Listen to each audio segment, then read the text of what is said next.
What's up, YouTube?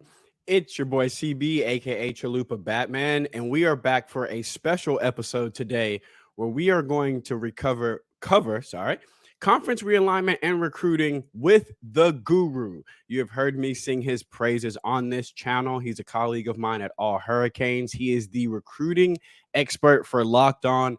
And if there is something you need to know about recruiting, look no further than the man, the myth, the legend, Brian Smith. What's up, man?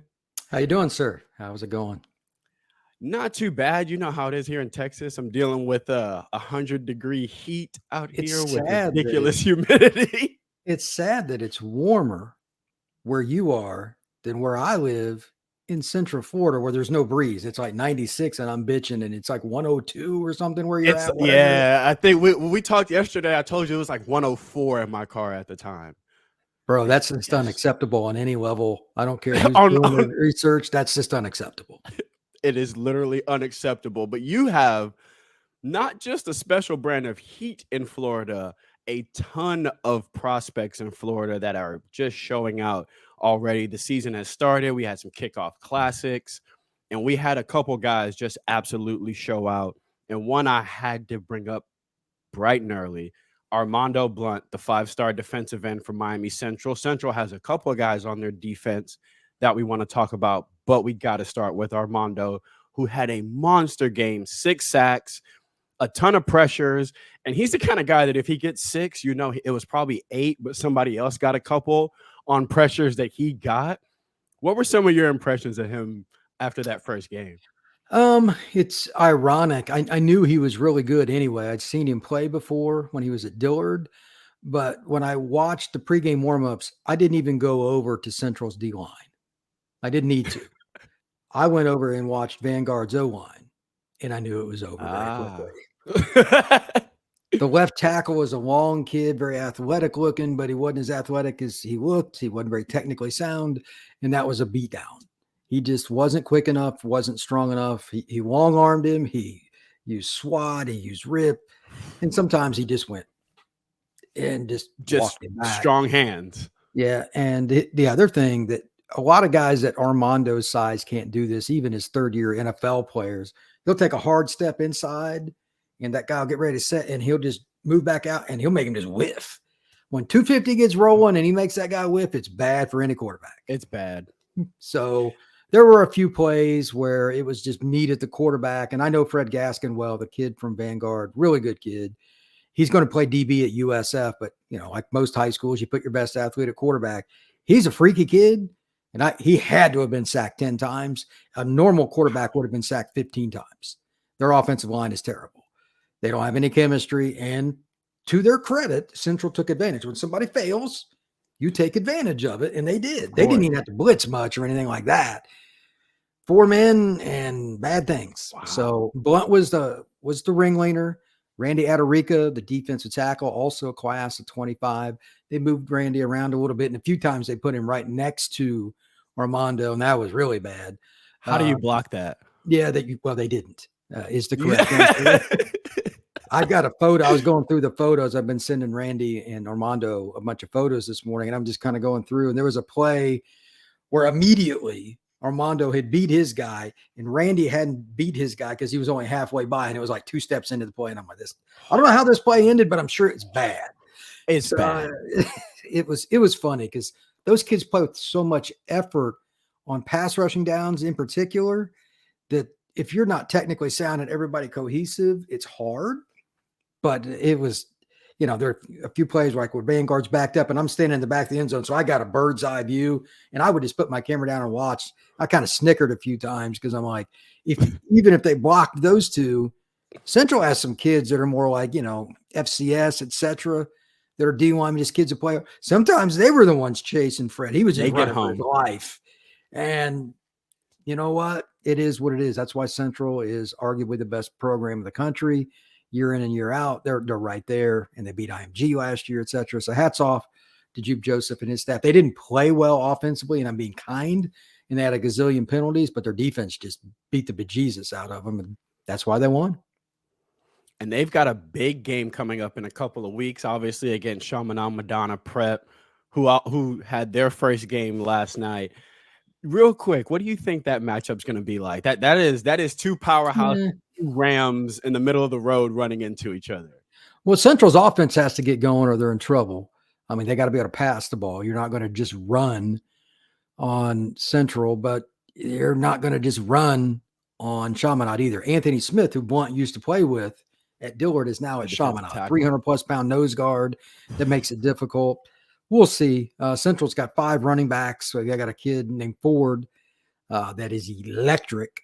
They got to get him the ball more. Obviously, they have to get the ball out a little bit more to Wayne McCoy, the Florida State commit.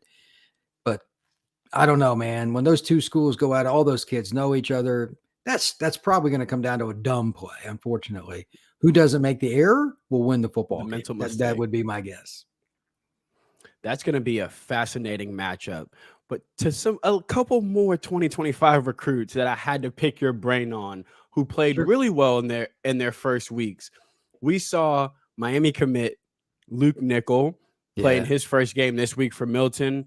Looked really impressive in the first half. They came after him a bit, but when he settled in, he got in rhythm. He just absolutely picked that defense apart. He's got the tight end Ryan G, the 4-star tight end. He's got TJ Lester in the backfield and a couple weapons on the outside. What were some of your impressions of Luke in his first game? The first thing that I noticed about him, and I know there were highlights. I didn't get to watch the game because I was at the Central game, but he makes quick decisions and completes the whole process right now. There's no hesitation. Usually, quarterbacks, even early in their college career, Corey, as you know, they struggle with that, and that They struggle. indecision, the ball goes the other way. Oh Um, yeah. Fade balls, different things like that. You can't be in a situation even on that because he's playing in Atlanta. Look, I know where he plays at. I know that school. They always have players. They're a ranked team. Their schedule is no joke, the whole 9 yards. But he was beating teams or beating the opposing team's DBs badly with timing and rhythm. He's already got a strong arm, in case anybody wondered. Yep. Rook will not have a Uh, problem throwing it deep. They've at got a all. receiver going to A&M that I've known since his freshman year. He's a special talent, but they got G and these other kids. If you just give them a little bit of room, they're going to beat most high school kids anyway. But he was throwing dimes on time, not just accurate where they kind of were in rhythm, like just In the that. breadbasket. Yeah, he's a very talented player. And I knew based on his sophomore film, Luke Nickel looked pretty good. And he can run RPO, he could play Yep. outside the pocket and make plays. If you make him escape, he's okay with it. When he's throwing on rhythm, he's He's very good. deadly. He reminds me of one of the old school West Coast quarterbacks you'd have seen from the 80s or 90s, like playing for the Packers or something. He's just that guy. So I think Miami walked themselves. I knew they were excited. Literally, I knew personally like they Oh, were excited about his commitment. Seeing this probably gives me a better reason to know why, because I'm sure they've seen some of his workout footage and stuff like that I don't get. Now I understand because now sophomore you film was understand. good, but he's taken a whole nother step up. It's a really good sign for Miami's quarterback room. And obviously, that's Coach Dawson who's trying to bolster that quarterback room because you got, the guy in TVD who's probably leaving after this year. And after that, it's kind of thin. Jake left last year. You got Judd coming in the 24 class, but they wanted 2 and they got 1. So I think it is big, not just to get the verbal from Luke, but then to be vindicated on the verbal when you see him come out his Oh, first game and 100%. do exactly what you expect him to do. To that note, though, buddy, there were 2 quarterbacks that had a absolute duel. 2 of the best, not in the same class, obviously. Aaron Nolan is in the 2024 class, the 5-star quarterback committed to Ohio State, but a quarterback that you have been high on probably since his 7th grade year. Julian Lewis dueled him throw for throw, play for play, and they had an absolute classic out there. That had to be for you who enjoys quarterback play and just good football in general. That game had to be a ton of fun to watch. Yeah, I watched some of the highlights and stuff from it, and I know Air really well. I've only met Julian, but he's a very special player. And whether or not he reclassifies or whatever, he'll probably be number 1 class in either 25 or 26, whichever one it is. Super accurate, and he has next level thinking, being able to read a defense and pick and choose where the ball goes. So The state title game last year, Carrollton's who he plays for, he threw for 500 and some yards and they lost, which is, as a freshman, when you throw for over 500 yards in a state title game, that's a good sign. Oh yeah. Aaron Nolan, he had an insane year. Like he had over 4,000 yards and over 50 touchdowns or whatever. I mean, he's a special player. He's going to Ohio State. Those are rare games, man. Those are a lot of fun. And Air threw a great pass at the end, gave his guy a chance, and they caught the touchdown. I sent him a congratulation note afterwards, but he's going to be a really good player for Ohio State. I don't think he's going to wait long. I don't think he's going to wait long at all. He just looks polished, Brian. When you watch him quarterback, decision making, his ability to get the ball out quick too, and get the ball into his guys. He reminds me of a bit of an old school West Coast offense quarterback too. That he's got that the timing on the short and intermediate routes. It's just perfection with him. And obviously when you see a lefty spin it looks good as well. 100%. He can move too. He's picked up his athleticism and used it more, but it's still those in the moment rhythm throws that are just, when the coverage was bad, the throw was better. It's just sometimes you can beat good coverage with a better throw. That's what he does. Now, playing for Langston Hughes, he's not throwing studs. Yeah, he's got some studs out there. And every now and then I'll give him some crap and say, well, it's all the receivers and stuff that you have, that kind of stuff. But he's got one going with him to Ohio State. That's Thurman. Yeah, he's pretty special. Yeah, he's a talented player in the class of 23. I don't think there's going to be any way around it. Aaron Nolan's going to be a very good college player. Julian Lewis will be too, but from what I'm hearing, there could be a surprise on where he's going to school and when. So I'll leave it at that. So he seems like he's enjoying his process a little bit, but he did shrink it down because obviously being an elite quarterback, he's going to have 100 offers. So he did shrink it down a little bit. Is there an announcement coming soon for him, or is he just enjoying his process and we'll know when we know? I imagine it'll just be a Twitter post because he's an underclassman. It's a little different. I don't know his inner circle, so I don't have any scoop on that. I just know that who he picks may surprise people. That's going to be very interesting. Obviously, an elite quarterback, whether he reclassifies to 25 or 26, like you said, he's at the top of the board. Let's go back to the 24 class now, because on the defensive line, obviously, I'm not going to be able to do this video without the comments asking, why didn't you ask Brian about Miami's defensive line recruiting? Obviously, Miami missed on the 5-star defensive end Kamarian Franklin, who chose Ole Miss. If that's breaking news to you, I'm sorry. Kamarian Franklin chose Ole Miss. The talent pool is shrinking a little bit on the defensive line. You still got guys like Jericho Johnson, Aiden Breland, and LJ McCray. What's your temperature on the 2024 class at defensive line? And should Miami fans be worried, or should they still look at what's left out there? Because there is still a lot left out there. Two parts to that. Number one, it's unfortunate when you lose a player. It is what it is. Yes. But when Miami, on the other side of this, when they got really good in the late 80s, some of the kids they took weren't elite players. It still comes down to coaching and development. Like Russell Maryland was a throw-in player at the end of the class. The only Power 5 he had was Miami. Really? He was an inner city Chicago kid that was like 350, 360. Like Notre Dame and Michigan didn't even sniff him. Like he was just overweight. The rest is history. He ended up being the first pick in the draft. Yeah. So it is what it is, man. Sometimes things happen like that. And it's just, you gotta win some of those. To that point, they've got a really good defensive tackle committed from the Panhandle. We'll talk about him in a minute. But in my opinion, and I know this is not realistic, but it's also what the teams that win titles do.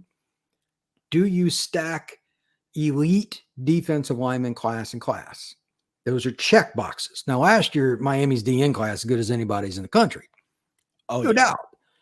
And we just talked about Langston Hughes. There's a certain young man from Langston Hughes that signed with Miami last year, but it's only one at D tackle. So they needed at least 2, if not 3 DTs in this class, 2 of which I said needed to be upper echelon, play at least some as a freshman, just to be in the rotation. They can't miss down the stretch. you're not going to consistently win in the transfer portal at DT because everybody wants the same thing. The odds are just Yes. stacked against you. It's not a good year for defensive tackles, unfortunately, for Cristobal in Miami. In South Florida, there's not like an Just slim pickings a elite little bit. guy. Jamori Flagg's committed to Florida State. He's a Booker T. Washington kid. Good prospect, not elite.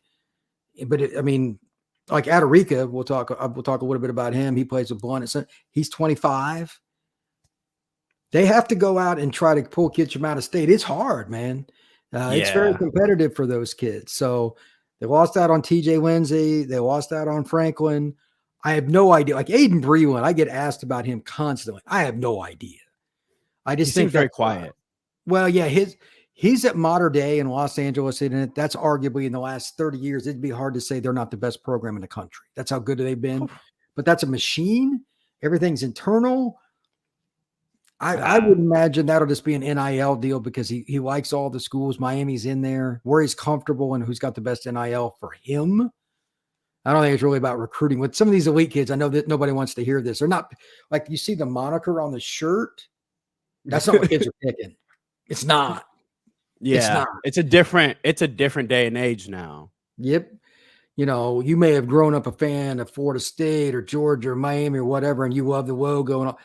Kids don't remember a lot of that stuff, and they're trying to help their families since NIL. I don't even have any data because it just started. Like, there's no way to predict on some of these kids. Yeah. It's got to be rough. There's a couple of kids that I know, they pick schools that weren't even close to the top of their list. Suddenly, what does that tell you? Yeah. So, sometimes it just is, it's the bag. So I don't really know where he's going, but he's a dude. Like, he's a walk in and play day one, 300-pound defensive lineman who's been coached because he's at Mater Dei. If Miami paired him with Marte, that's good. 1-2 punches you would get, man. That would be the one way I would say, okay, I want 3 from Miami. That would be ideal because you only got 1 last year. So you want 4 over a 2-year period. But if one of them's a future NFL player and the other one at least looks like it, kind of balance itself out. That's what I mean. Sometimes you can just win with quality. That's okay too. We're good. Yeah. But first off, they got to hold on to Artavius. And second, I just don't know where Aiden Breland's going to go.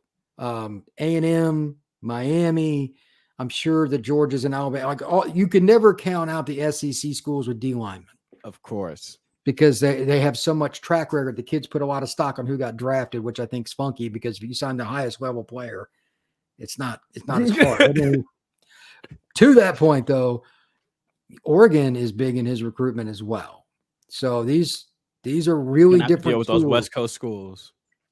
So I don't know. There's always the chance that, like, Mater Dei historically, man, they send kids to SC. But I think they're using most of their NIL for transfer kids. And you know what? It helped change their program. I get it. But they stink on defense. I don't know. If you were going to do it, Breland should be number 1 on your board because he's a game changer in the middle. Like, it never goes out of style. Look at the teams that go to the playoffs every year. Who puts the most kids in the NFL at D tackle? Clemson, Alabama, Ohio State, Georgia. It's not hard. It's not that hard, man. It's just true. It's just true. Over the last 15 years, if you saw how many kids were drafted just anywhere in the draft, I bet you those are 4 of the top 5. I would bet money on those are at least 4 of the top 5. So, and that's what you're competing the other for. If you're trying to get these high-end 4-star, 5-star defensive tackles, when you look at their top 8, their top 5, it's SEC country. It's the same. You look at even the guys that we lost to someone who is not in SEC country, Justin Scott. Still, if you look at his top 10, it was bulky. It was a lot of SEC, and he's someone who grew up in the middle of the country. You look at even TJ Lindsay, someone who it was some Florida schools, but SEC country. Kamarian Franklin, SEC country. It seems like they're willing to entertain elsewhere, but you also have to look at your future, right? And you're looking at my goal is to get to the next level. And the college is a conduit for that. So I need to pick the one that's going to set me up the best. No one wants to hear it, but the reason the stud receiver from Chaminade is going where he's going is because of the track record. Sometimes it really is that simple, right? It's just, this is what they can do for me. This is what I need done. And it's not about I grew up a fan. It's about I need a platform to showcase my ability to then go 100%. to the next level. Yeah, I've talked to Jeremiah about that, and he said he picked Ohio State based on their track record with developing receivers. The conversation was over in 5 seconds. It doesn't. Yeah, what you don't say it. anything back to that. You go, all right, cool, okay, that sounds I mean, accurate. that was it. We started talking about something else. I mean, I understood. You have to prove it to certain kids, and the D linemen in particular, I think it's a little bit easier for them to. I mean, look at Georgia had the number 1 pick in the draft a couple of years ago. A D line, that then they just had Jalen Carter, and it's They I just get it. keep retooling. Yeah. So staying at defensive tackle, we've got one committed here from Bluntstown, Florida. Artavius Jones, bit of a freak athlete, a kid who's still growing into playing football. What are your impressions on Artavius? I remember the first time I saw film of him, and it was when he had just a handful, like Western Kentucky. UCF was the first one to offer him, et cetera, et cetera. And I'm like, if he was at Tampa Catholic, if he was at even Vero Beach or Sanford Seminole, anything in the Central Florida I-4 corridor, he'd forget South Florida. He'd have 20 offers already. 2 months later, he had 20 offers. So he had 20 offers at a 1A school in the middle of the Panhandle, which is completely unpopulated. He still had that. Like I told you before the show, there are 2 things in Bluntstown: large mosquitoes and large alligators. That's it. There's nothing there. It's so tiny. And they got 2 Power 5 kids this year. I mean, that's amazing. Yeah, it is. But anyway, Jones is a one gap, get up the field, old school Miami style D tackle you would have seen in 1988 or something. But he's also so athletic, they throw passes to him and stuff. His high school is hilarious. It's hilarious. He's running over. It looks like he's playing against midgets because the guys are just so much smaller than he is. And it's nothing against them. That's just up there. He is so large and athletic. Huge. Yeah, he's not. These kids are playing hard, but he's just too big. There are kids that are 6 foot, like next and pretty good, but he's 290-ish. Yeah, they're 6 foot 200, and he's like 6'3", 290, and he's just as athletic. It's crazy. I was gonna say, the basketball, the other sports he plays, you can see it. He's very athletic. He's got good feet. He's quick. He seems like someone that's going to explode this year. Like, I think what we saw from him last year is just a tip of the iceberg. If he comes out and he's healthy and he's motivated this year, he can have 25 sacks. Pretty easy. There's nobody up there, but in the schedule they play, they don't have anybody who's going to be able to block him consistently. There might be like one team that doubles him or runs the ball away from. That's about it. But he's an early impact guy, in my opinion, and he would be rated higher in the state of Florida, in the national, and all that. But I'm thinking about trying to get to one of his games. He plays a little bit, but he's in the middle of nowhere. It's just nobody wants to go up there to see him play against kids that he's going to just smack around. Except to get the interview and do some photos. Why the heck would I do it? The only people that are going to get any interviews with him are the people that cover Florida State because he lives 40 minutes away. They might go because Florida State's still recruiting him. But that's it. But man, can he play? So, yeah, Miami needs to hold on to him because that is an elite level talent. This is the kind of kid that usually goes to Georgia or Ohio State or whatever. If Miami's going to get back, Jones is one of those players they have to keep and just, normal development after he gets on campus. His talent is there. He can play for any school in the country. I wonder if the idea is because they're competing with a lot of these schools that are putting first round defensive tackles out is to get early on some of them. You saw them get in early on Artavius Jones, even guys on the defensive side like Vincent Shavers, who they got in a little bit early on, Dylan Day, who they got in a little bit early on. Do you think maybe that's the way forward a little bit? If you're coming off of a losing season and you got something to prove, so maybe let's get some of these guys that we project to take that next step, and maybe we can get in early on them. I think that's the way to do it. Show and love is a big part of winning the recruiting battles. When I went to the Broward County Media day. A couple of the guys, Romanis and a few of the other guys from STA, etc. Chaminade, they all talked about Miami staff doing a really nice job of being consistent, being genuine, and just communicating with them. And it was a big part of why they decided to either commit to the U or they're going to take a visit, whatever the case may be. That's winning. If you do that early on top of that, that's more time they get to build a relationship.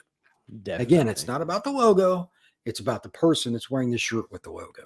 That's how this works. In today's era, it is completely Yes. different than it was even 5 years ago, let alone 10, 15, 20. So kids used to pick the logo. They don't anymore, very rarely. So it's interesting because now Miami has done themselves a service with that. They built, Cristobal and his staff been here better part of 2 years. So they've done a great job in South Florida, in particular with the high school coaches. I've communicated with a bunch of them. Everything's a go. I just don't know, like you alluded to, Corey, how many of the kids, especially like D tackle, that's the big concern in this class. Can you get at least 2 really good ones? You got one, they need at least one more, preferably 2 more. Can you get one of those kids from far away to come? Because there's just more obstacles. Yeah. And it's That's just, probably the I don't key. know the answer to that. There are a couple other kids that are possibilities. There's one other kid in Florida I could see him going after, etc. But there, the timing of it, because like Breland's probably going to be a signing day guy. Those are some of the other issues. If you Yep. wait too long, you get, you're going after the big fish, but then do you let And yes. Yep. it's Russian roulette with recruiting.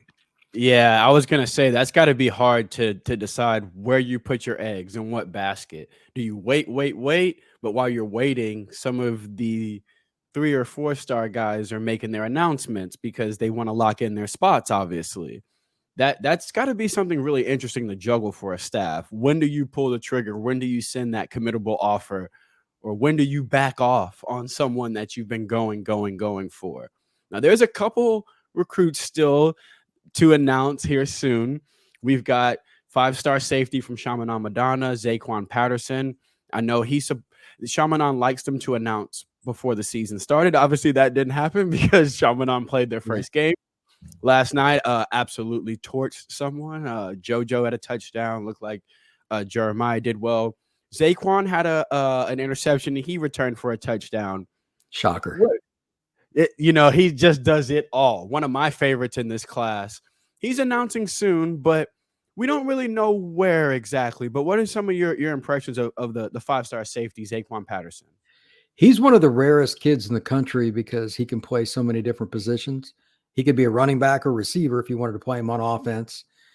There was recently a practice where one of my colleagues, John Garcia, was there, and the corners weren't doing a good job against Jeremiah, which that's not real shocking. But Zaquan at least locked him up on one play on bump coverage. He's a safety. He's not a corner. He's just adaptable. Very important. Very important. And he can play in the box. He can play in the back end. I see him as a guy that's better towards the line of scrimmage, though, because he's a physical kid. Play him at that star, rover, hybrid spot some and move him around. Very intellectual young man.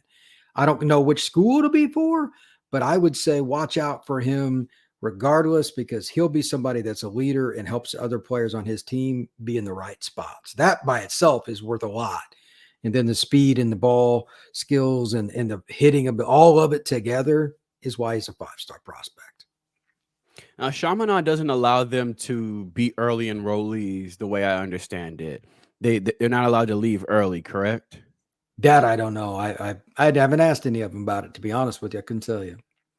But is he a young man that you can see playing as a freshman at the next level? Or do you think he still needs a little seasoning, or do you think he's got what it takes to at least see the field as a true freshman?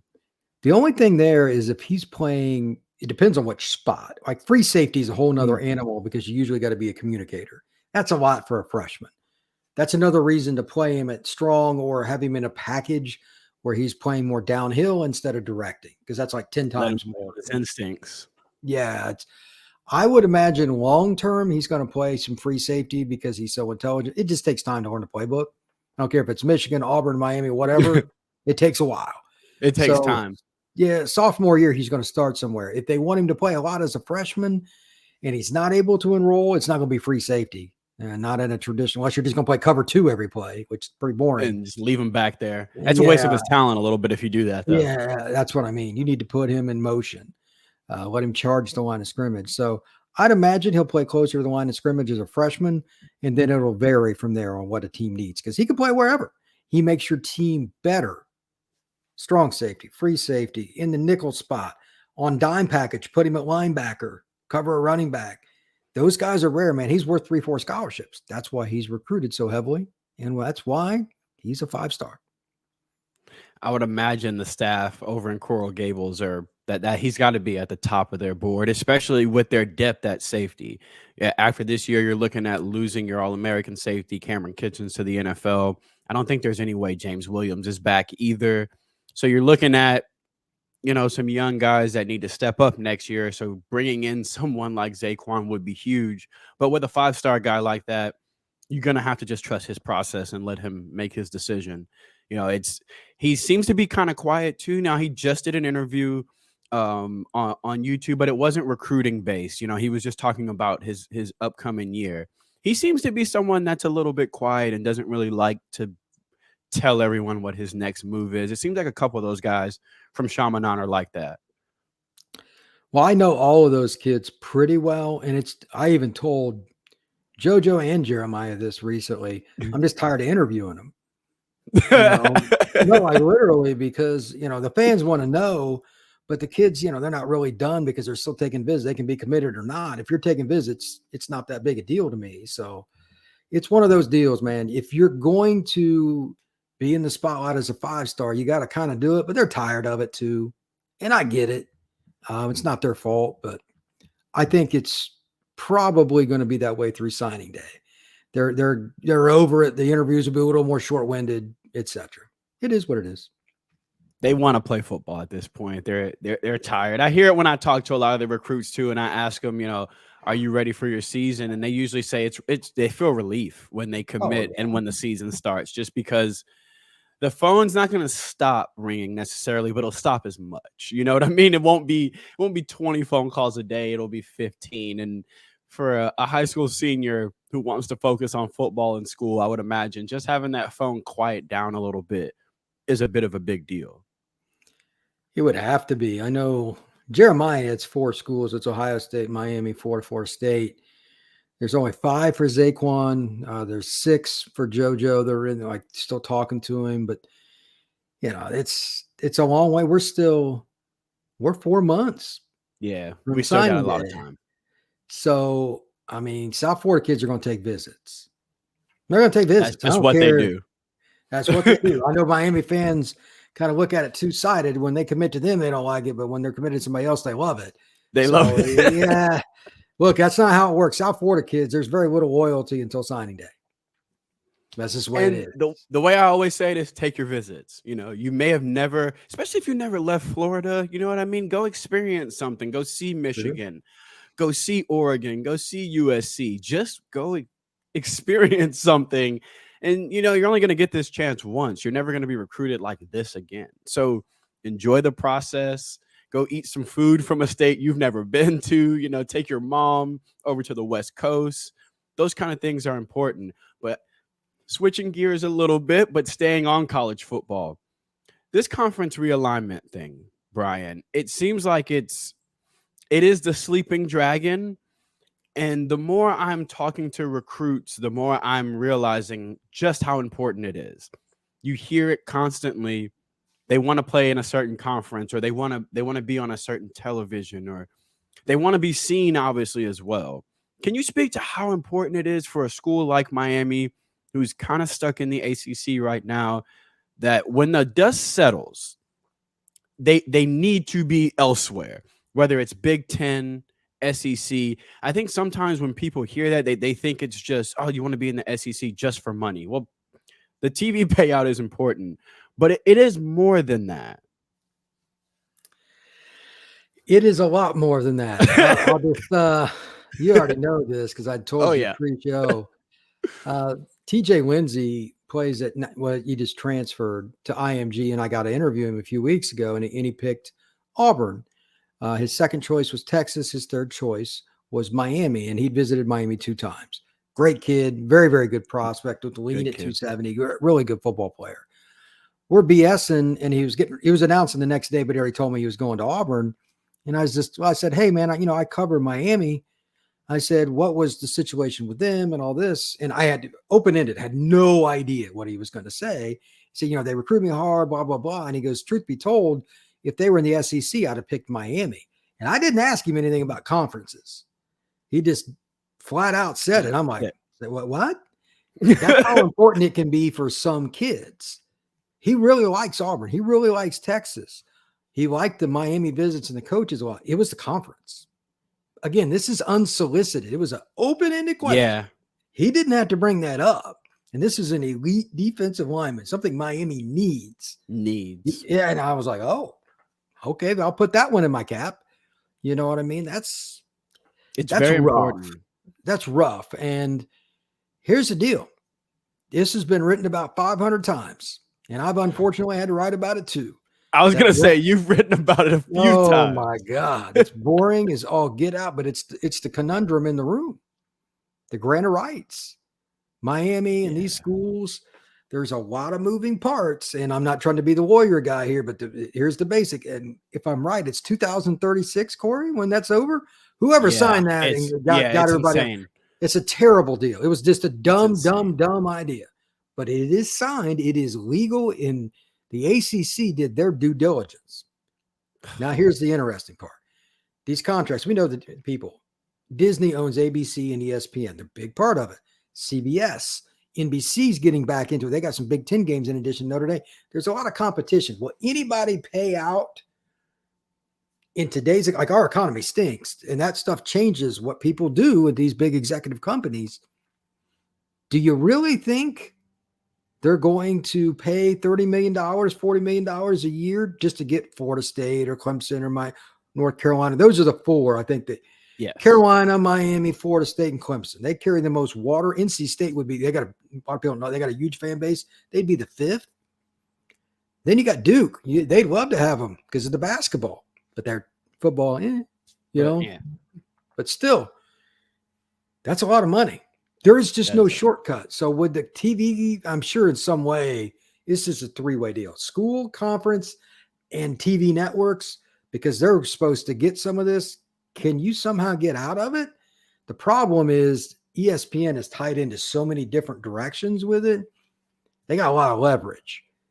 I'll be curious to see what they do, because like Miami needs the money. Florida State needs the money. Pick the school. I get it. But this prestige part and the kids wanting to play in the SEC is a big deal. I hear constantly from kids, especially like sophomores, juniors. Hey, I know it just started, but you got 15 offers.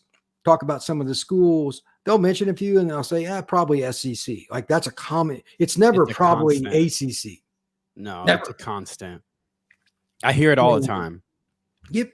So I spoke to one the other day, and he said his goal was before he started getting his big offers, his goal in high school was, I want an offer from every SEC school. That I didn't prompt that. I didn't ask him, hey, you want to play in SEC country? I just asked him, what were you looking for in a college when you first started getting your offers? And he went, bling. He said, honestly, buddy, I wanted SEC schools. I wanted every SEC offer. That just tells you where the mindset of the recruit is nowadays. They know where, especially on the defensive side of the ball, they know where some of the elite defensive players are going. And like we spoke about earlier, college is a stepping stone. It's a conduit for the next level. It is, how do I get myself on one of those 32 teams in the first 3 or 4 rounds as fast as possible? And I know a lot of Canes fans don't want to hear this, but the unfortunate reality is that road goes through the SEC right now. So we have to find some way. I don't know how, but with the next reshuffling, has to find their way. And I don't know if it's possible because of the 2036, and the ACC is kind of got locked in. And then you look at schools like Florida State and Clemson, who were rumored to go to the SEC. And then there was that thing where they don't want all of us. So then you have to think about things, Brian, like rivalry games or how the scheduling work. If Florida State goes to the SEC and then Miami goes to the Big Ten, That game is now a non-conference game. That affects your scheduling. That affects how you do your scheduling. I don't think people realize that being a non-conference game now changes things. You know what I mean? That do you still get Virginia Tech on your schedule? Some of these games that fans are just used to. We're used to seeing Boston College every year. We're used to seeing, but you go to the Big Ten, that schedule changes. It changes the kind of recruit you can get to because the style of football is different in some of these conferences. You go to the Big Ten, the style of football is a lot different. Miami has the speed that the Big Ten may not have, but do they have the front seven that that is known in the Big Ten? The Wisconsin's, the Ohio State's, the 350-pound offensive linemen who can move. I think that's an aspect of it people don't really think about as well. It's, do you fit? You go to the Big 12, and if you're not used to, your secondary isn't used to 70, 80 balls a game, you're going to get torched because the style of play is different depending on where you go. How much of that do you think recruits factor in when they're deciding? I think it's a big factor, especially like you said, defensive players, front seven. The SEC is a trench league. I think it's hardest there, and to a certain degree, corner. And what are the two most important positions other than quarterback? D-line and corner. And corner. Quarterback dictates all. There is no doubt about it. If you're not good at quarterback, you ain't sniffing the playoff. I mean, that's end of story. You had number one defense in the country. You're done. We learned a few that years ago, Wisconsin was number 2 or something, and they lost like 3 or 4. I mean, it's like the quarterback couldn't hit the broadside of a barn. He's now in Gainesville. Good luck to them. So he's terrible. Yeah, but the bottom line is you have to be able to get at least some of those kids, and part of it is your conference affiliation. I am not, to be clear, stating that any of Carolina, Duke, NC State, Florida State, or Miami are stuck, but it looks pretty hard unless there is some nicey nice by people that aren't nicey nice with money. Like those TV companies do not care. You are a number on a spreadsheet to them. Yep. And if you're the ACC, what's your real incentive to change or to? That's what I mean. Like the schools, if you're look at it this way, if you're the ACC commissioner, assistant director, anybody in that office, doesn't have to be top of the board.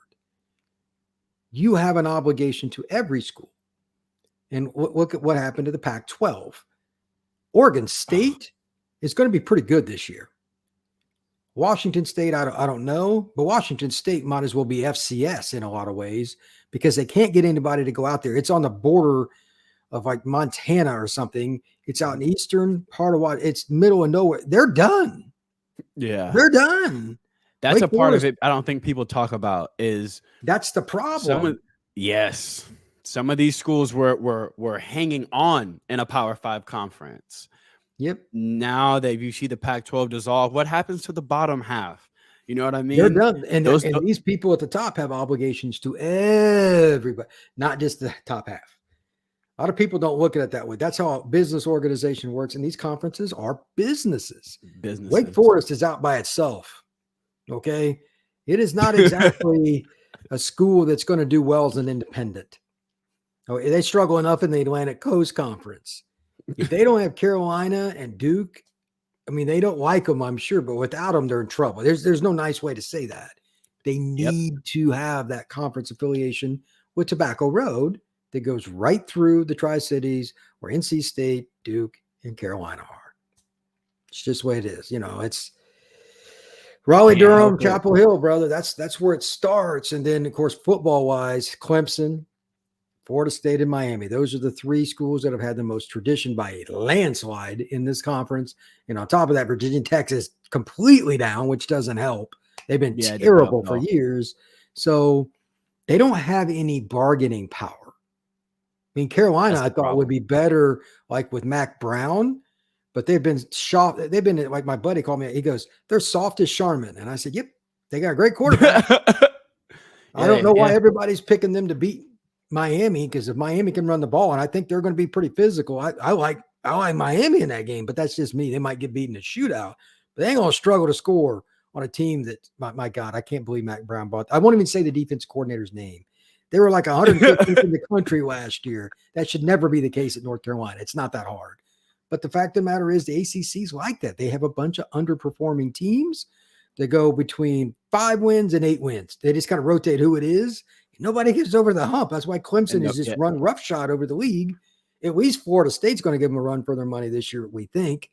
Miami could pretty soon. Maybe it's this year, but they're at least on the bill. But who else would you point to in the ACC and say, this is why you should stay in our? Who is it? I don't. That's part of the problem. Is a There's lot no, of there's no reason. there is there's no giant to beat. It's Clemson. It's but when you go to the depth, it's oh no, it's terrible. And you think about, obviously football rules the roost, but then you think about the other side of when you look at some of these ACC schools, their basketball programs, and do you switch over to the Big Ten and then have to play basketball in the Big Ten? Or I think there's a lot to be factored into jumping a conference that people don't necessarily think about. The culture. They also have to want you. Well, yeah. Like Miami, I think, has a much better chance to get into the Big Ten than the SEC, because the schools in the Big Ten will want Miami because they want to come down and recruit vacation. The SEC schools are already doing that. They don't want to recruit against Miami in their backyard with the SEC label next to the Miami name. Now, the administrators and the coaches won't look at it the same, but the coaches will always vote no for Miami because of that reason. Could you imagine Cristobal having an SEC polo and going into a kid's home? It's just easier. Yeah. The defensive line class would be a lot more potent this year. Well, TJ Lindsay apparently would have been on it based on what he told me. That's still one of the greatest quotes, because it was just a really basic, open-ended question. Yeah, I'd have picked Miami if they were in the SEC. What? That's just incredibly honest from him, though. They finished third, but they were definitely number one if they just changed conferences. That hurts. But it's the harsh reality, though, right? That's the landscape we're in right now. He has to make a decision best for him and his future. So, like you said earlier, it's not always if they like the logo or like the coach. Clearly, he liked both. But then it came down to visibility, obviously the competition. Yeah, sure. And I get that. And then what is my route to get my ultimate goal? Obviously, my goal is to sign with a college, but my ultimate goal is to play on Sundays. So what is the best route for me? And unfortunately for a defensive lineman, it's hard to argue that route is not through the SEC, because you can just pull up the past few drafts, like Brian said, and you can just go down the list and you're going to go, oh, SEC.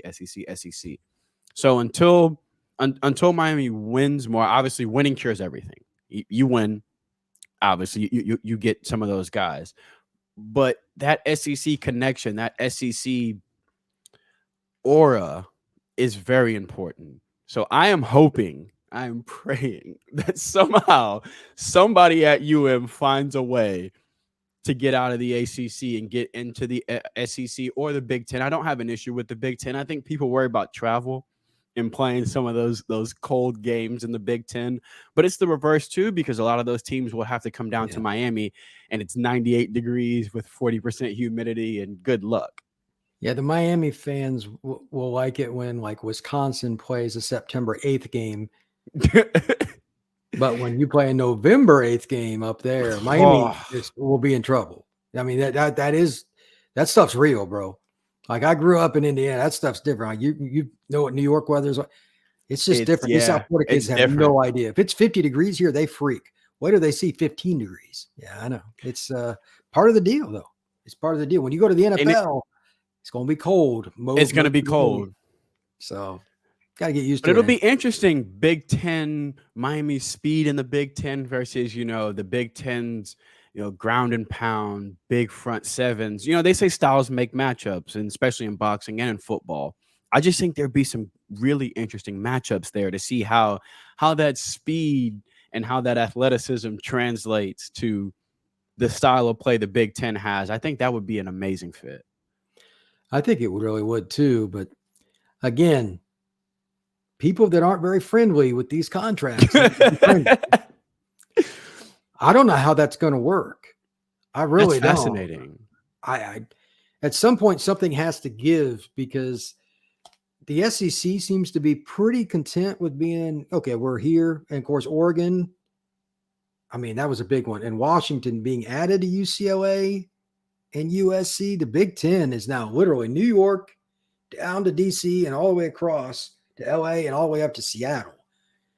It is bizarre. It's bizarre. It is I don't insane. like it, but it's Maryland playing a conference game at USC. What? What? Yeah, I miss when it made sense. I really do miss when the Big East was teams on the Eastern Seaboard. Big East was good, and Big East and ACC, like late 90s, mid to late 90s, was probably the best for me because it was balanced. The SEC was really good, but Miami was still good. Florida State was good. Ohio State, and you had balance. USC was good. There's no balance anymore, and that's why the conferences have collapsed. The only thing that I can say, Corey, that will help Miami short term and long term, they've got at most, in my opinion, a 3-year window. And it goes with some of the other programs too. Like North Carolina is the biggest problem I have. There is no excuse for that state because it's so populated. It's such a good school. They should be much better at football. That's on them. Clemson, we think they're going to be good. Florida State looks like they're going to be pretty good. If you can get Miami, there needs to be conference buzz, not team buzz. If Miami gets going with a couple, you get more than 2, and there's buzz with that, maybe they can work something out. But right now, what's their leverage? Clemson has been the most dominant team by far in the ACC, but they got bludgeoned last year in a game, and they've had some question marks. They had a transfer out, a quarterback. They're not a lock. In Florida State until last year, that like 4 years in a row, they had a losing record.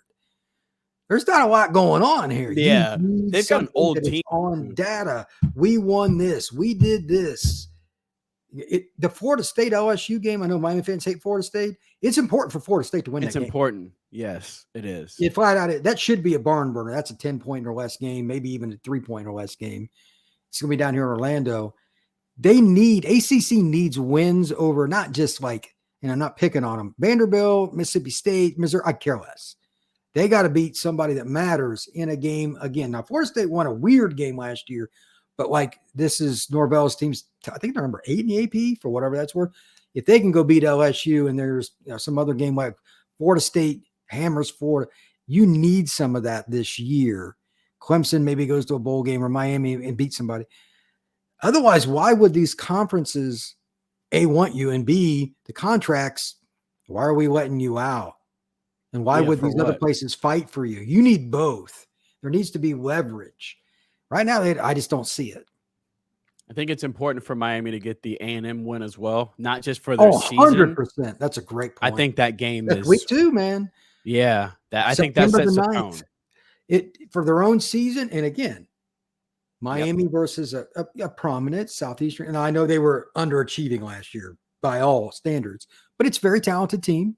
Yes. And it's perception. And I was going to say, and their jerseys say SEC. So getting that win, obviously, and for Cristobal, I think for the staff, that one's huge. I think beating Miami of Ohio needs to happen. That I don't think anyone's going to debate that. That A&M game, I think, sets the tone for recruiting. I think it sets the tone for the rest of the season.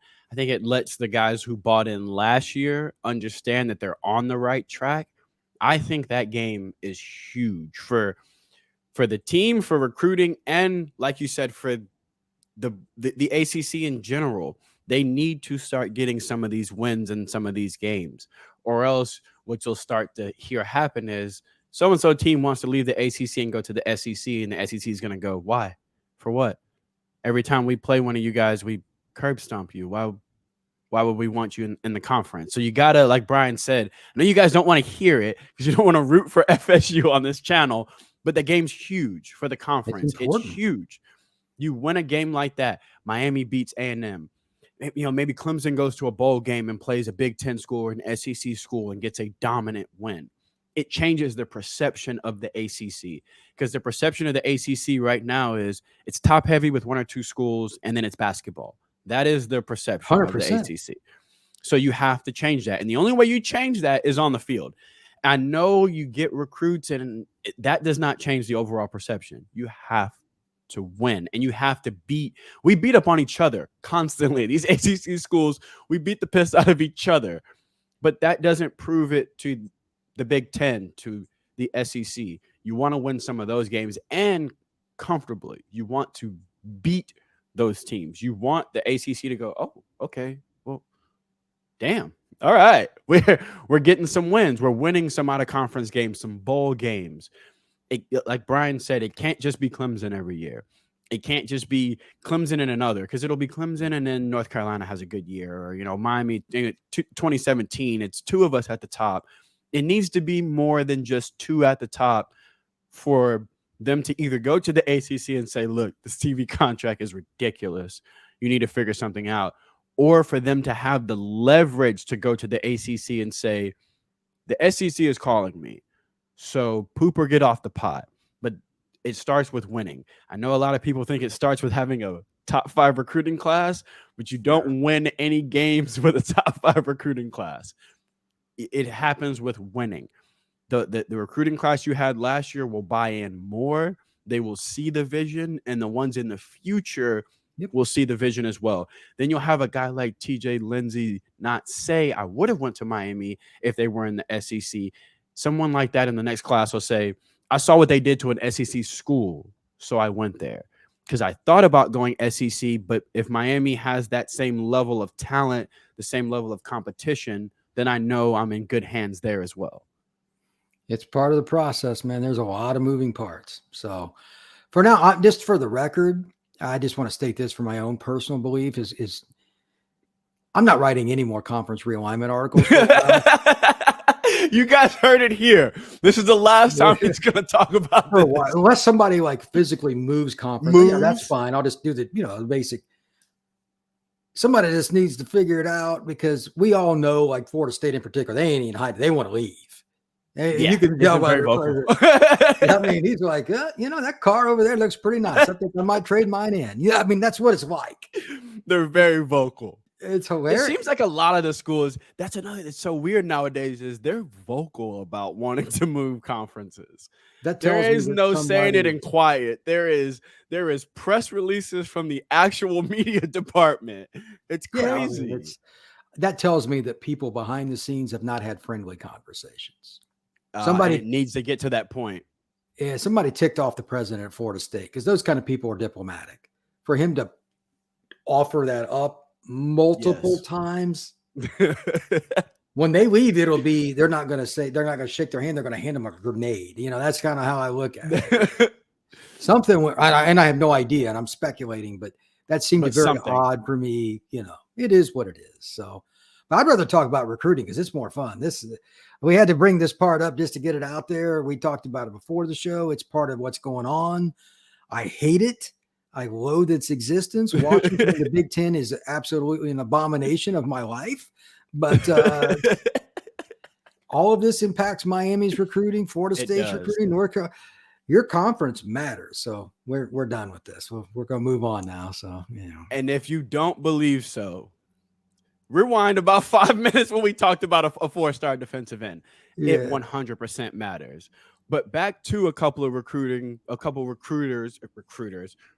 before I let you out of here. There is still a lot of talent here on the board in 2024 and in 2025.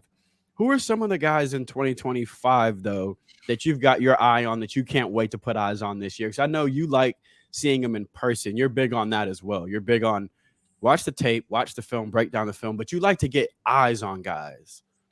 There are a few kids that make noise. I mean, a lot of my brethren at 247 on 3 and stuff, you go through their top 100, just go to Google and type in, you can kind of get it and watch some of their huddle. But DJ Pickett from Zephyr Hills High School, just outside of, I've known him since he was in 8th grade. I'd have taken him after 8th grade. Wow. He was a 6'1.5" corner in 8th grade locking up. It was ridiculous, but he's at Zephyr Hills now. He's a special player. His uncle played for Ohio State, played for the Rams, got a Super Bowl. Family members and stuff are really good. It's crazy. His cousin may end up at Miami too. He's an edge guy, but edge isn't as big a deal. His mom and dad both attended Miami. Leaving a few things out there. We got some stuff coming up at All Hurricanes. We'll be talking about some of this stuff. There'll be some visits. Once we get to September 1st, just as a disclaimer, the NCAA rules open up again, kids can go Okay. visit. Right now, it's a dead period. So if you're not seeing, well, I wonder why I'm not seeing anything about so and so visiting or coaching. They're not allowed. They can't. Yeah, that's why. So when I was at the game the other night at Central and Vanguard, if it had been a September game, I'd have been talking to college coaches on the sideline. They weren't allowed there. It's just part of it. Just a disclaimer. But once we get to September 1st, you're going to see these kids announce I'm visiting and fill in the blank. You're going to see a lot of kids like Pickett, Georgia, Florida, Miami, etc. You're going to see them taking visits to these schools. That's when it gets fun. Armando Blunt, Randy Adarica at Central. There's a ton of kids. Marcellin, another kid at Central. That school is loaded. I know you're shocked by They that. are loaded. It is really impressive. There are a couple of kids at Chaminade, a couple of kids at Heritage, etc. in South Florida. They've got 5 kids at American Heritage that are receivers in the sophomore class that have offers. One of them has run under 10.3 in the 100 meters already. So that's kind of weird. But they've got, again, all kinds of talent. Malachi Tony isn't one of the fast guys, but he might be the best slot receiver in the country in 26. Bring him up. There's all kinds of guys like this coming up. I'm trying not to say I got a few other guys in my head. I just don't want to pick off anybody, but there are a handful of underclassmen in this state that are really, really, really special. And Miami's in on them, and they're going to try to flip kids, etc. But they've done a good job with 25 in particular, Corey, of just getting their foot in the door. Again, this is about relationships. It's about visits. They've had kids on campus already, and they brought them in from in-state and out. That's how you lay the foundation for future success. So I don't have any problem, to be clear. A lot of people bitching about Miami. They aren't getting kids, whatever. You're not going to get everybody anyway. No. And 2, in the NIL era, you have X amount to help. Some school will go all in on a kid and you don't. Well, you're not going to get it. Yeah, all the efforts doesn't always matter. I know fans don't want to hear that, but that's just reality. It's just the truth. And it's just the situation we are in now.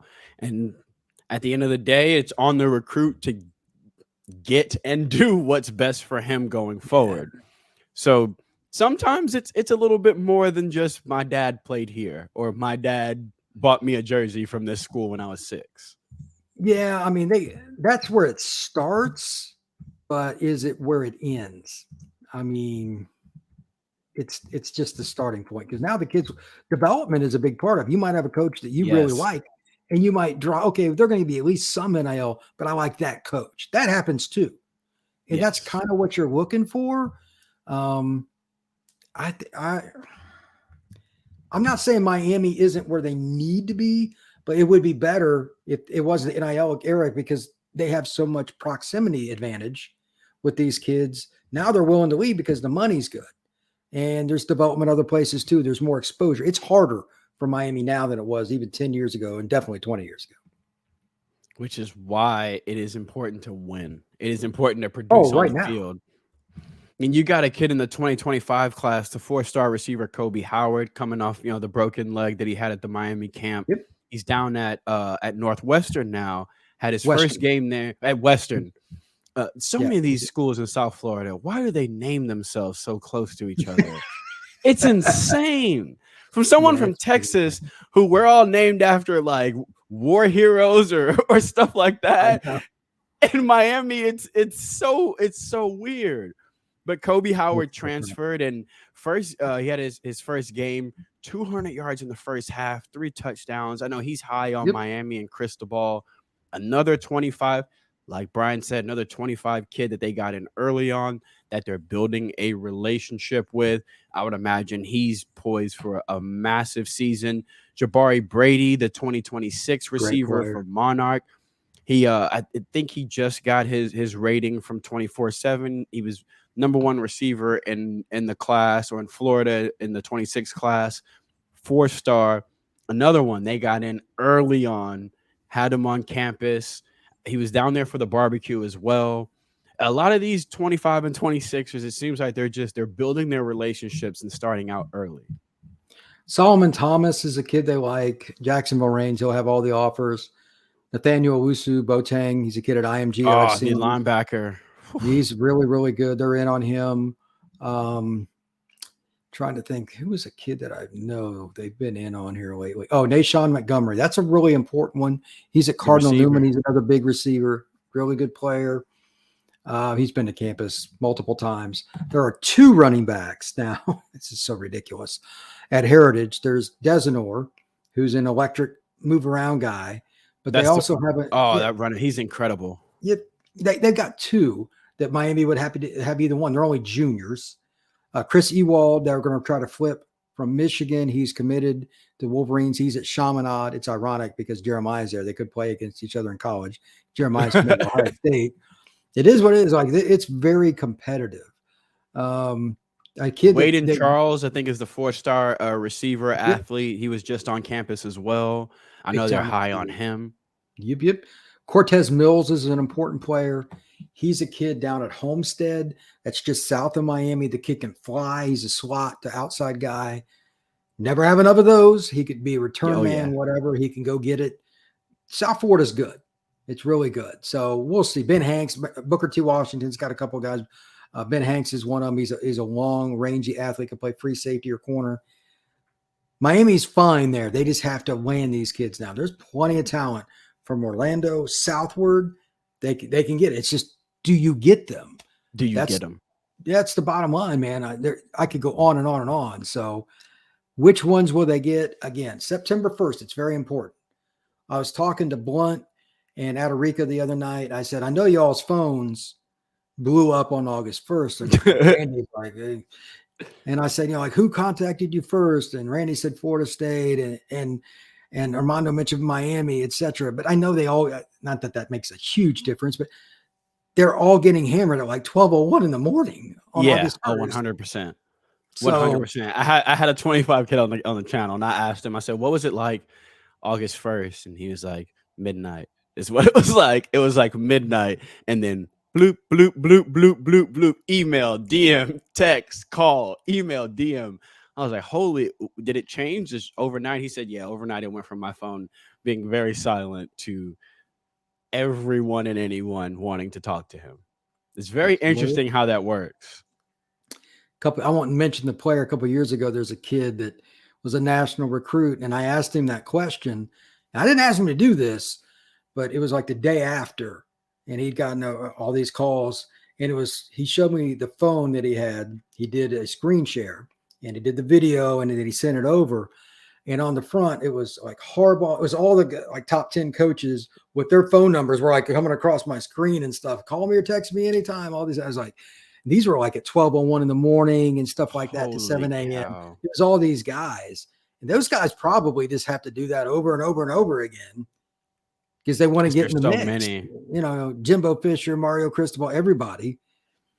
And it was just crazy because he was overwhelmed. This is a kid we all knew was going to get a bunch of offers, but it really is interesting because on August 1st, when the NCAA allows the juniors to get phone calls and all that, it is truly a lot of fireworks. It comes in, and you hear that from a few recruits saying how overwhelming it is. I mean, Yep. even the 5-star defensive tackle from IMG, he recently said he didn't really Stone. understand how difficult the process was going to be and how stressful this process was going to be. Obviously, when you're a top talent like David Stone, everyone wants 5 minutes of your time. Every coach wants to make sure that that they're at least contacting you so that they stay on your mind. But I think that's something we don't think about sometimes is how overwhelming it can be for a blue chip recruit who just wants to play football. It is what it is, brother. There's no It's the game. shortcut. There's no shortcut. You have to find a way to get those elite players, and it's through contact. It's like you got to sip your drink through the straw. It's one path. So relationships matter, but now it's very complex with the NIL, like we've been talking about throughout this entire show. That at the end, I can see all Yeah. the signs for a certain school, and then somebody else And gets it. then we've seen that with the last 4 or 5 announcements where we're in the All Hurricanes, group chat, and we're hearing this, and then bling, it's this, and we all go, what? Well, everybody picked Marion Franklin to go to Auburn, and he picked Ole Miss. I'm And he sure it picked had Ole something to do Miss. with NIL, at least in some capacity. So whatever, I don't know. Hopefully, you win, and it fixes some of it. It won't fix all of it because at the end of the day, a recruit's going to make the decision that's best for him, whether that's NIL, whether that's mom telling him to stay home. But if you win, it makes it a little bit easier. And if you're listening out there, anyone at the school, if you can get into one of these other conferences, it'll make it a little bit easier too. I know you guys don't want to hear that, but them's the breaks. And that's the truth. The truth is the truth. You have to win, and they want to be spotlighted. And sometimes the way to be spotlighted nowadays is to be in one of these bigger conferences. Brian, what are you working on lately on All Hurricanes? Let everybody know. Brian is one of the busiest dudes out there, by the way. I need y'all to know this. Locked On, he's the recruiting director for Locked On, running another Locked On, runs All Hurricanes, does content on YouTube. Also, I don't know if you guys are on his Twitter. Follow him at FB Scout _Florida. Always either at a game or at a practice. He was at IMG the other day, Miami Central the day before, or this past weekend. Videos, clips, interviews. You are the most busy person I have ever seen in my life. It's a fun thing, though. Some people get married. Some people go watch high school football. So. What you working on lately, buddy? I'm really trying to narrow down some stuff with the 25 class. I put an announcement on the All Hurricanes Twitter account talking about going to be going through and showcasing some of the kids that I like, that I've seen, that I know about. Some of it will be interviews. Some of it will be film reviews. It'll be a little bit of everything. Just trying to showcase some of the talent, because the class of 25 overall nationally is really good. And in the state of Florida, it's even better than it is 24. So I'm kind of breaking down some of that on the back end right now, because it's a lot of work. And I'll start dispersing some of that on All Hurricanes here pretty soon. Go to All Hurricanes. Go follow All Hurricanes on Twitter as well. Articles on the daily. The staff there, they're quick too. And I'm not just saying this because I'm biased, but I say it because I'm in the chat with them and I see how fast when a topic comes out, they brainstorm it. And within, am I lying, Brian? Within minutes, usually there will be something that's out that they're always, especially when it comes to recruiting. I always think Brian has the scoop, and he does, because you'll see a committee, you'll see something that happens, and either All Hurricanes or Brian will have something out instantly. And it's not just what Miami does. Brian does cover South Florida. So if you're watching this, I know a lot of people that follow me, you're not just Miami fans. You may like Florida, Florida State, UCF. He does have you covered as well. Don't just because I say All Hurricanes, that's just one publication. Brian does cover South Florida in general and just the wide recruiting. You guys would be surprised. I'm telling you, he's the most busy person I know. I don't really know how or when he sleeps. Yeah, went to bed at 1 a.m. last night after doing photos. It's just the way it is. See, that's the way. I think I sent him notes. I knew he was up because I sent him at like midnight, and I was like, I'm going to push send on this because I know Brian's awake. I know it. I know he's up working on something, whether it's breaking down film, whether it's getting ready for the next class. And then, so he's working on the 2025 class, but at the same time, you will see him post about the 2026 class as well. You just seem like you just stay ahead of the game. It's the way you got to do it, man. It does not stop. Sleep. I've learned that from you and watching you. I'm realizing there is no break. There is no slowdown. There is, once you finish one thing, there's the next list and then the next list. Oh, yeah. Yeah, I mean, I already have some names for 27, kind of like just starting. See? You know, and you hear a few and it's like, oof. That's rough. And then I get tagged in a 27 recruit, and I'm thinking, I wonder if Brian knows him. And I'm looking at who else is tagged, and you're already tagged. And I was like, oh, all right, well, he does already know him. That's the way it works, brother. You just got to keep grinding. You just got to keep going. That's what it is, man. You guys go follow Brian at FB Scout _Florida. Hit the notify bell. That's what I do for his Twitter. I hit the notify bell. This way, when he is tweeting about a recruit, about a high school football game coming up, you're notified about it.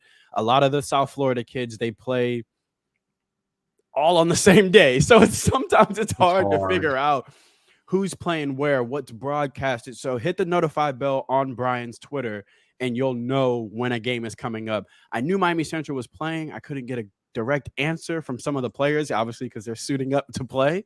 And then boom, I get a tweet. I saw Brian's tweet and I was thinking, okay, it's not televised, but if it's not televised, follow him. He puts out constant clips during the game. So we got to watch Armando Blunt during the game. We got to watch Fred Gaskin. It was like early on when he had a really good run off to the right side. Brian had a video of it. So go follow him on Twitter and you will get these constant updates, not just recruiting, but with high school football in general. It's fun, man. I really enjoy how good the football is in Florida. It's a blessing to be able to see it right before my own eyes, and I'm happy to publish what I can. We got to get you out here in Texas so we can go watch some games out here. It's possible. It's possible. They got good football in the Lone Star State. That's for sure. Go. That's my mission, y'all. You guys are all listening. My mission is to get Brian out here to the Lone Star State so he can watch some of these guys. There's some guys at North Shore. Devin Sanchez, the 5-star corner.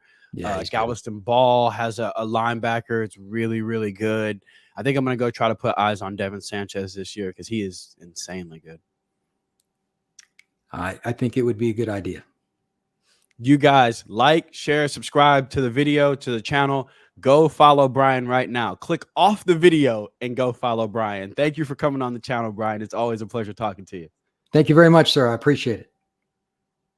Bye, guys.